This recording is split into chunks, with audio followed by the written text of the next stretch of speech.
Hey y'all, it's your James. Hindi ko alam kung pang ilang beses ko na pinuntahan tong lugar na to pero pabalik-balik pa rin ako kasi ang ganda ng view dito. This is Las Caídas Wellness Resort and Spa sa Cavinti, Laguna. As you can see, meron siyang magandang waterfalls view. Tapos maganda rin yung lugar. Actually, hindi ko pa na-try mag-spa dito.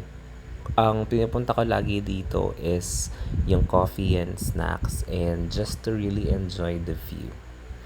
Meron silang cafe, tapos meron din silang restaurant. Tapos you can go around the area and if you want, you can also avail their spa services. Meron silang massage, mga bentosa, and other stuff. So, it's really nice din naman.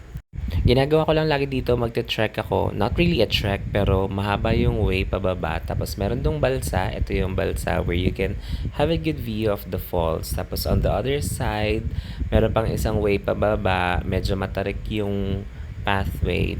Pero meron pang dalawang falls na nakatago doon. I think they're known for their 3 fallses. Fallses? May ganun ba? Basta tatlo yung falls dyan.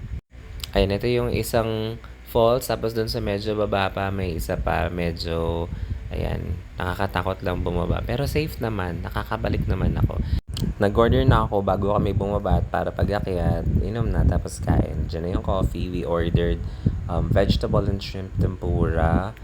And meron ding chicken wings and beef salpicao. Tapos, nabiting kami, so we ordered again another beef salpicao and chicken wings. Food is great here. Sarap tumambay dito. I think February kami pumunta dito kaya medyo mahangin. Love this place kaya pabalik-balik ako dito. I'll give this a 9.5 out of 10. Please visit them and please also like and follow my page. Bye!